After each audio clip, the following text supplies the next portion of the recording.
ila ndo sina vigezo na muumba wa dunia haya ninayoyapitia.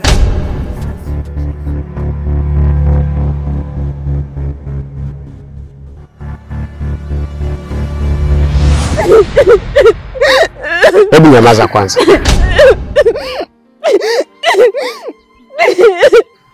Punguza jazba, alafu niambie nini kilichokusibu. Kaka, ndo yangu chungu.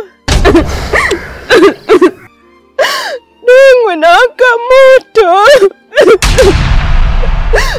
Kaka, kipindi naolewa nilidhani ndoa yangu itakuwa na athari, itakuwa yenye furaha, lakini kumbe sivyo. Ndoa yangu imekuwa mfano wa shubiri. Ndoa yangu imekuwa chungu. Kaka, mimi simtaki yule mwanaume. Emi, wakati unaolewa mdogo wangu, uliambiwa muende mkaishi kwenye shida na raha. Haya si maneno yalizungumzwa ili mradi kusherehesha ndoa yenu, bali ni maneno yaliyokuwa yanazungumzwa yakiwa yanabeba maana kuwa kuna nyakati ngumu na nyakati nzuri ambazo mtazipitia katika ndoa yenu. Na nyakati yenyewe ni kama hizi sasa nyingine unazozipitia. Emi mdogo wangu, nyinyi ni wanadamu. Haikuwa na maana kila siku nyinyi mtapatana. Bali sasa nyakati kama hizi ndio ulitakiwa uyatumie yale maneno uliyoambiwa. Alosema mapenzi haya lazimishwi kweli wala haja. Emi, katika hii dunia tuliyokuwa nayo leo kuna ndoa za design 4. Kuna ndoa mtu anaolewa kwenye shida, lakini kwa rehema ya Mwenyezi Mungu wanakuja kumalizia katika raha. Na kuna ndoa mtu anaolewa katika raha, lakini kwa bahati isiyokuwa ya kwao wanakuja kumalizia katika shida. Na kuna ndoa mtu anaolewa katika raha, mpaka mwisho wa ndoa yao wanamalizia katika raha. Na kuna ndoa mdogo wangu mtu anaolewa katika shida, na mpaka mwisho wa ndoa yao wanamalizia katika shida. Kwenye hili kundi la mwisho mdogo wangu wewe haupo. Kweli ndoa no. Kati ya wasichana wenye bahati hapa kijijini kwetu, mimi mdogo wangu nilikuita wewe mwenye bahati. Kwa kuwa ni wewe peke yako uliolewa na mwanaume mwenye kujitambua na kujua nini thamani ya wazazi.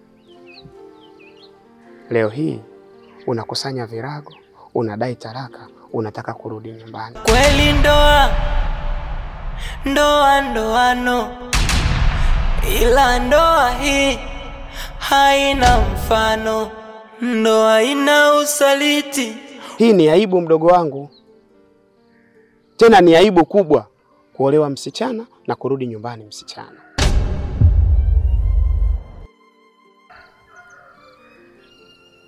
Emi, kwa nini usijifunze kupitia maisha ya watu? Kwa sababu raha na magumu anayoyapitia mtu, kwako wewe ni sehemu ya kujifunza. Hii unayoipeleka nyumbani mdogo wangu ni aibu. Unahitaji tuchekwe kama alivyochekwa Fatuma? Fatuma aliolewa kwa ndelemo na vifijo, lakini kwa kushindwa kuiheshimu ndoa yake, ni mwezi mmoja tu baada ya fungate, Fatuma aliachika kwa talaka 3.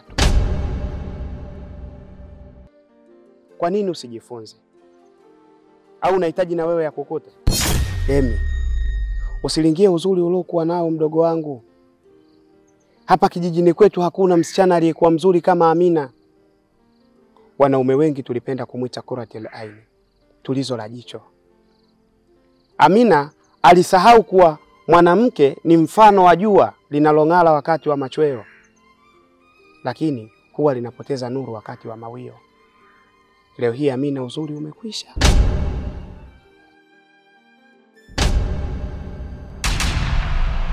Ndoa hakuipata na ameishia kuzalishwa yuko nyumbani kwao. Mimi sina mengi ya kuzungumza na wewe. Maana hii sio mara ya kwanza wala mara ya pili wewe kurudi nyumbani.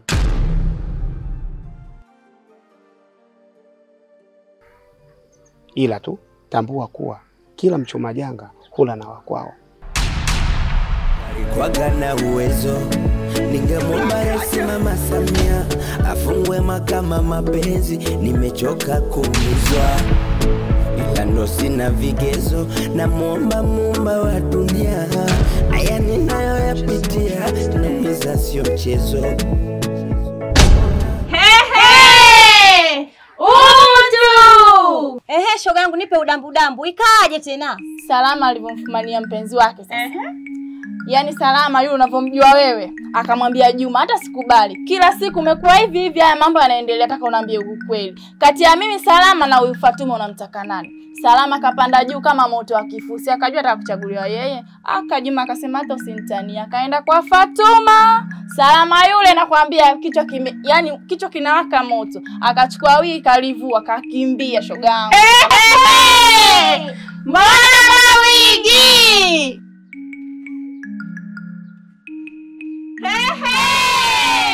Mbona mabegi? Nateswa na mengi, naumizwa na mengi moyoni mwangu, nalizwa na mengi, nayawaza mengi kichwani mwangu. Nateswa na mengi, naumizwa na mengi moyoni mwangu. Shoga yangu na mibegi hiyo vipi? Mara kwenu, mara kwa mume wako. Kwa nini usitulie kwenu? Shoga yangu kwetu maskini, ndio maana nimetulia hapo. Maana kwetu maskini kama ni maskini, sipofanya hivyo nitafanyaje? Na tutaishije nyumbani? Familia yangu yote unaijua jinsi ilivyo. Wafikiri mimi nitaishije sasa? Utakufa mdogo wangu kwa staili hiyo. Acha nife. Maisha yenyewe ndo haya ndugu yangu.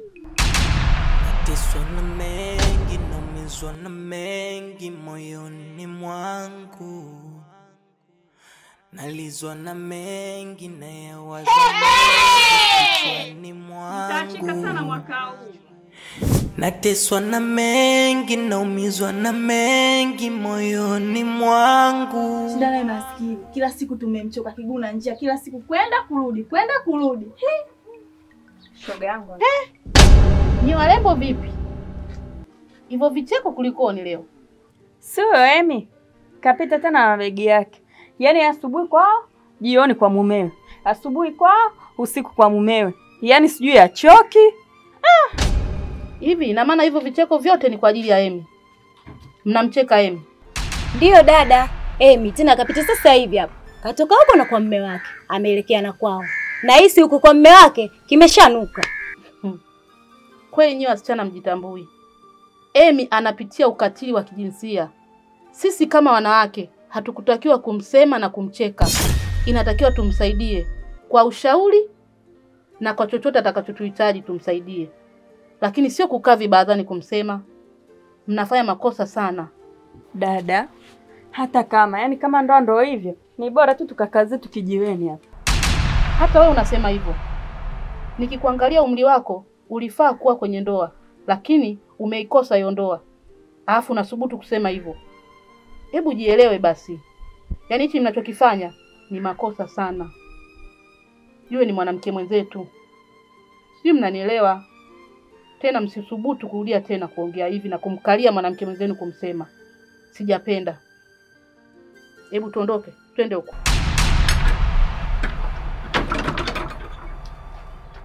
Ninyanyukeni hapo, mnafanya nini?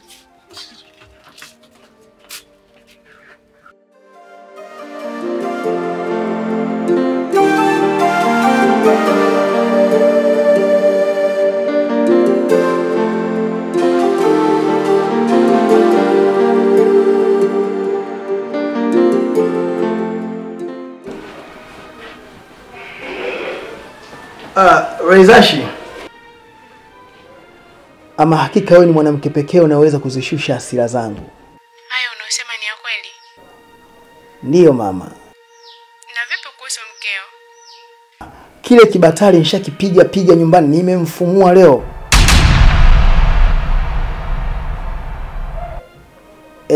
Sasa ipo hivi. Kitu kikubwa niambie, tunakutana wapi? Ikiwezekana uwanja ni wako mama. Sawa, haina shida. Nitakutumia location. Na ile michezo yangu ya kwa manchi ushaniandalia vizangu? Usijali, visa yako iko tayari. Wow. Usijali, mimi nipo kwa ajili yako. Na nikuahidi kitu kimoja hivi. Kitu gani hicho? Na uwezekano mkubwa wewe ndio ukawa mama mwenye nyumba ile. Kweli?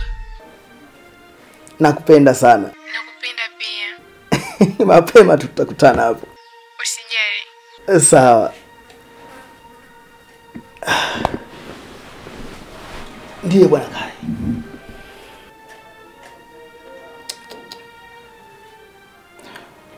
Unajua nakuhurumia sana ndugu yangu. Hivi hiko unachokifanya unaona upo sahihi kweli? Kwa hiyo wewe ukigombana na mke wako, matatizo yenu yote unaenda kumsimulia mchepuko? Ya nini yote hayo? Unajiona upo sahihi? La hasha. Kwenye hilo haupo sahihi na mimi sikuungi mkono. Labda nikuambie kitu bwana Zudu. Unajua wewe ni miongoni mwa wanaume wenye bahati sana hapa duniani. Umepata mwanamke bora sana, mwenye kila sifa na kigezo cha kuwa mke wa mtu. Ila hauoni thamani yake. Na siku zote dhahabu ambayo unao mikononi mwako huwezi kuona thamani yake mpaka pale itakapopotea. Na ndio inapoelekea hapo. Bwana Zudu, inakupaswa umpende sana mkeo. Mthamini sana mkeo. Istiri aibu yake. Sasa badala ya kufanya yote hayo, wewe ndo wa kwanza kumvua mke wako hadharani nguo. Ayana mugambo, ayana komando, ayana charamo, mapenzi yanaumizaga. Yani mapenzi ni viji mambo, mapenzi ni ayo gando. Kwenye hilo ndugu yangu umeniangusha sana.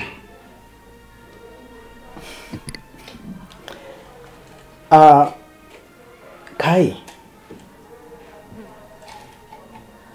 Mimi nikwambia kitu kimoja hivi.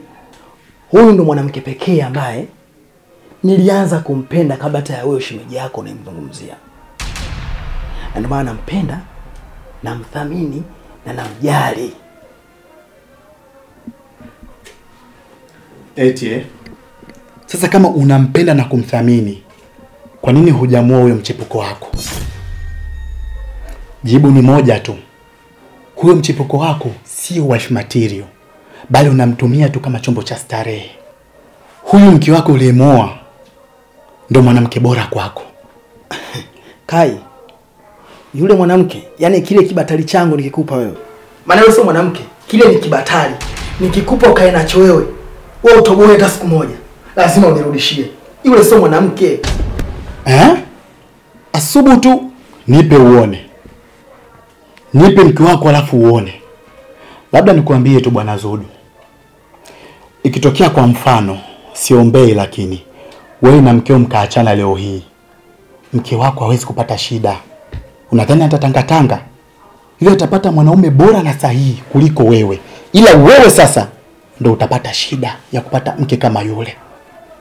Utahangaika kote, ila mwisho wa siku utapata bora mke, ila sio mke bora.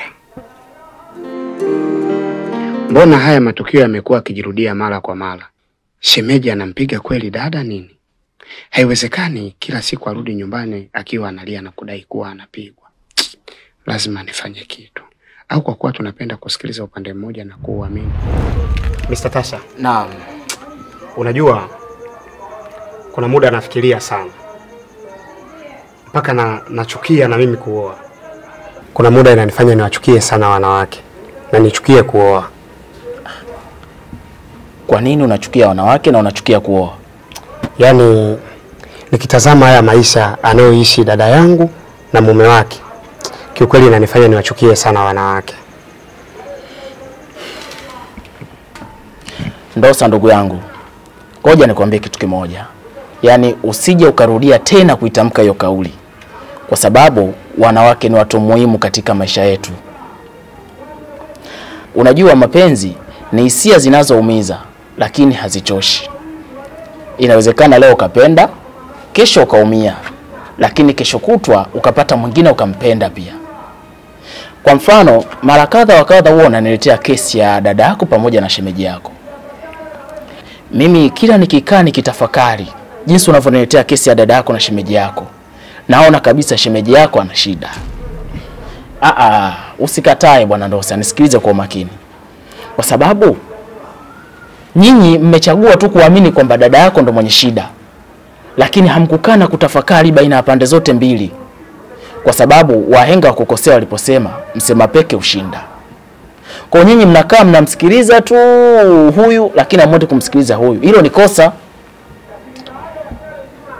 Unajua, kwanza mimi sina imani kama maneno anayozungumza dada mume wake anaweza kumfanyia. Kwa sababu laiti kama ingekuwa mume wake ndio ana tabia mbaya, anamnyanyasa nyumbani kwake, basi asingediriki kutufanyia yote anayotufanyia sisi pale nyumbani.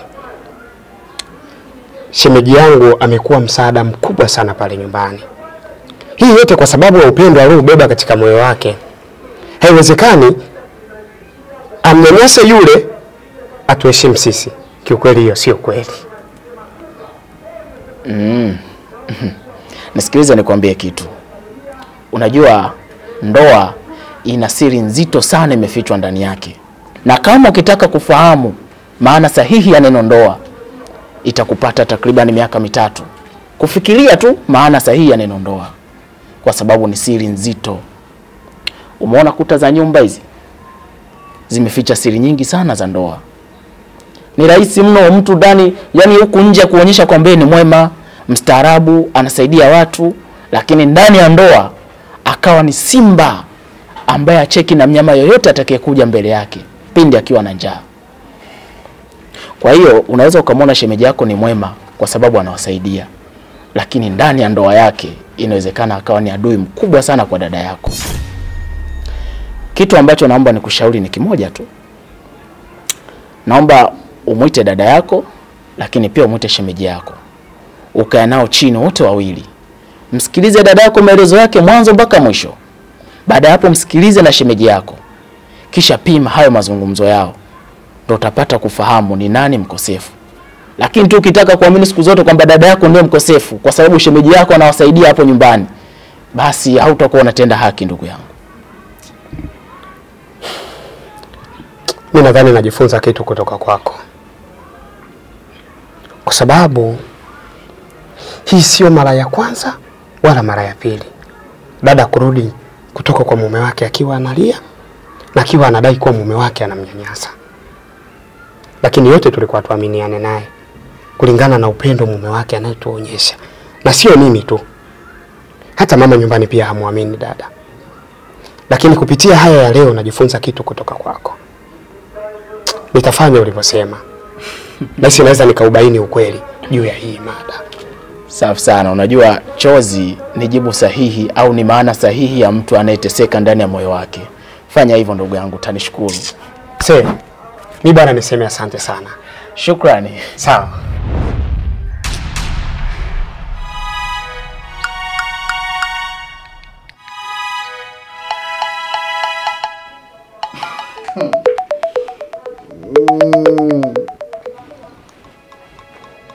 Bwana shemeji. Habari ya leo bwana shemeji? Salama, za huko? Salama. Vipi shemeji, tunaweza kuonana? Ndio.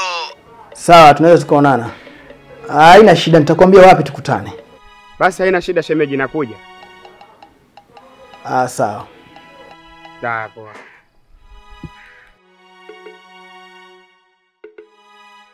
Alikuwaga na uwezo, ningemwomba Rais Mama Samia afungwe mahakama mapenzi, nimechoka kuumizwa ila ndo sina vigezo, na muumba wa dunia haya ninayoyapitia. Kai, wewe ni rafiki yangu pekee ambaye nilikuwa na kuamini sana, lakini kwa sasa hivi thamani yako nimeishusha. Alosema mapenzi haya lazimishwi kweli wala hajakosea. Huwezi kuona thamani yangu kama huwezi kupokea ushauri wangu. Na rafiki bora ni yule anayempa ushauri wenye manufaa rafiki yake. Sasa kama marafiki zako wote hawajawahi kukuchana na leo hii nakuchana, this is true and not false. Kwenye matatizo yako yote wewe na mkeo, wewe ndo shida. Alosema mapenzi haya lazimishwi kweli wala hajakosea. Licha ya kuonyeshwa vitendo mpaka maneno mwenzenu naambiwa. Kweli ndoano, ila ndoa hii haina mfano. Wewe ndo tatizo. Kama ungekuwa upo sahihi, aibu za mkeo ungezificha na sio kuzianika hadharani. Alosema mapenzi haya lazimishwi kweli wala hajakosea. Licha ya kuonyeshwa vitendo mpaka maneno mwenzenu naambiwa. Kweli ndoano, ila ndoa. Naona sasa unavuka mipaka ndugu yangu. Na hata ile heshima ambayo nilikupa nimeishusha. Hivi ina maana wewe Kai, akili zako zinafanana na kile kibatari ninachokifuga nyumbani? Alikuwaga na uwezo, ningemwomba Rais Mama Samia afungwe makama mapenzi, nimechoka kuumizwa. Ila ndo sina vigezo, na muumba wa dunia, haya ninayoyapitia naumiza sio mchezo. Ona mapenzi alofanya Samsoni kwa Delila akanasa. Nateswa na mengi, naumizwa na mengi moyoni mwangu.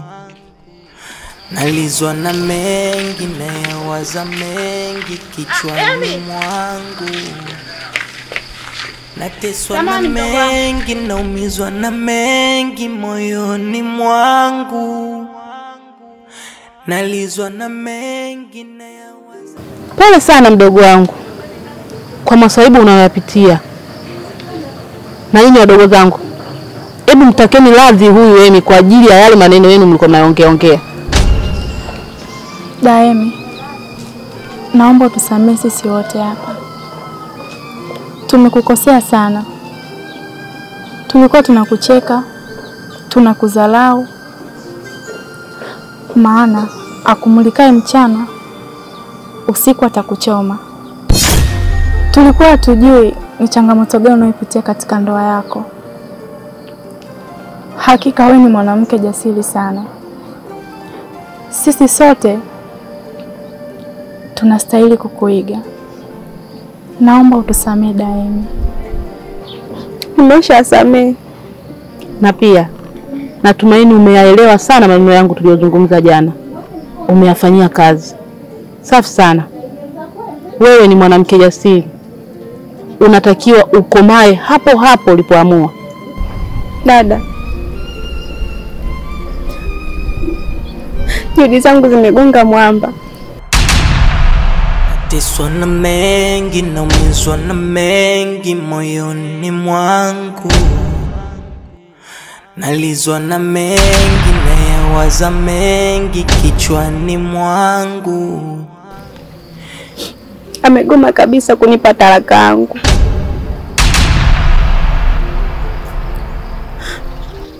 Kinachoniumiza kichwa, sijui kama uko nyumbani watanipokea. Wewe usijali kuhusu hilo. Sisi kama wanawake wenzio tutakuwa bega kwa bega na wewe. Tutakupambania kwa hali yoyote ile. Usijali. Sawa Kuwa na amani mdogo wangu. Ni kweli Emi. Tuko pamoja na wewe. Iwe mvua, iwe jua. Nashukuru kwa kuona mko pamoja na mimi. Kuwa na amani mdogo wangu. Hatuwezi kubali mwanamke mwenzetu uteseke. Sawa Usijali mdogo wangu. Sisi wanapendea tukubali uteseke. Mama Samia afungwe makama mapenzi, nimechoka kuumizwa. Ila ndo sina vigezo, na muumba wa dunia, haya ninayoyapitia naumiza sio mchezo.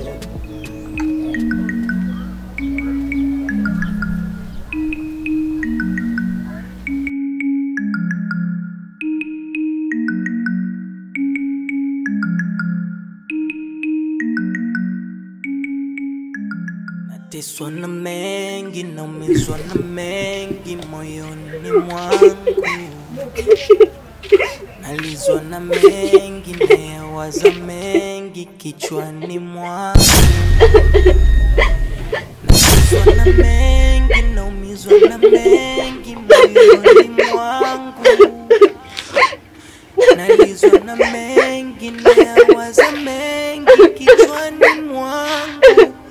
Machozi yanatiririka,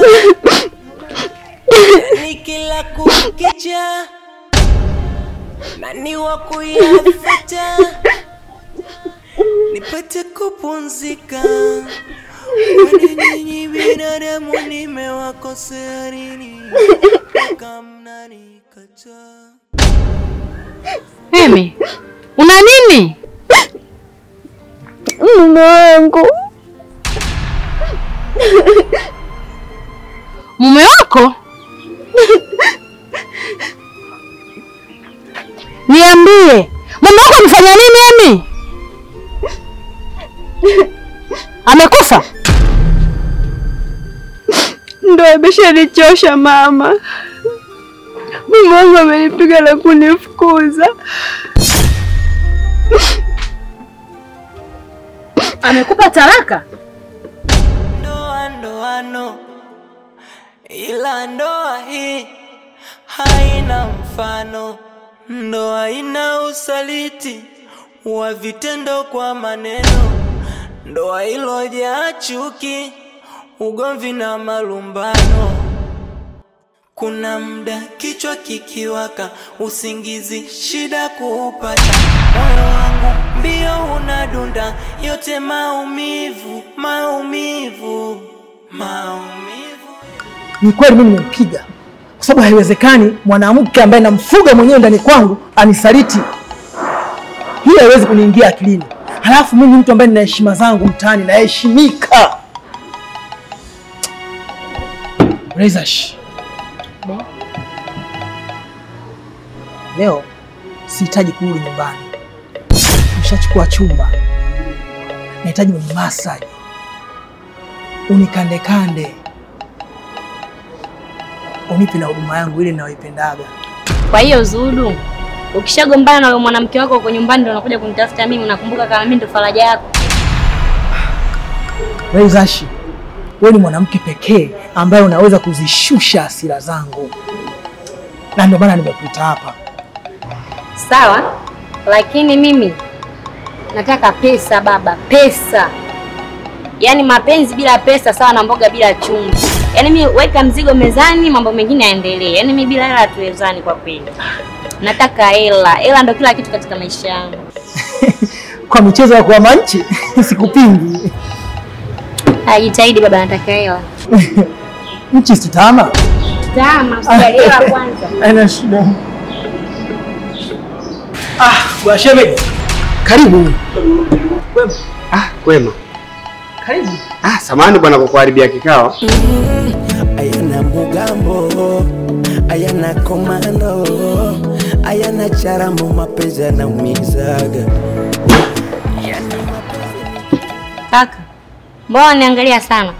Unanifananisha? Ushawahi kuniona mahali labda?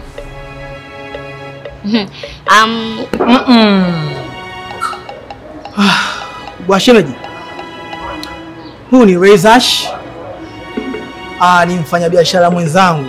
Nadhani kama ushakuja pale ofisini kwangu, hii frame ya pembeni hapa, yeye ndo anahusika. Rezash, huyu ni shemeji yangu. Karibu sana bwana shemeji. Nashukuru kufahamu. Karibu sana shemeji. Haya, niambie. Bwana shemeji, mimi nilikuwa na mazungumzo ya faragha kidogo na wewe. Haina shida. Rezash, hebu nisubiri kidogo pale. Sawa, lakini zingatia muda. Na vitu vingi sana vya kufanya, vyote vinahitaji muda. Nachotaka mimi kukijua kama hapa nalala au naondoka, maana na vitu vingi sana vya kufanya. Sawa. Kanisubiri pale tutazungumza. Alikuwaga na uwezo, ningemwomba Rais Mama Samia afungwe mahakama mapenzi. Nimechoka kuumizwa, ila ndo sina vigezo na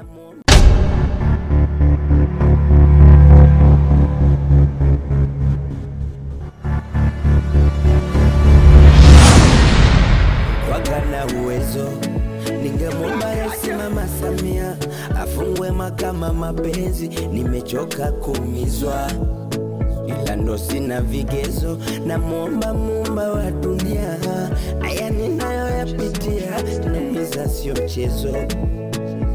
Ona mapenzi alofanya Samsoni kwa Delila akanasa, ndo mapenzi alofanya kafungwa Babusea, mapenzi alofanya Kalumba kapotea.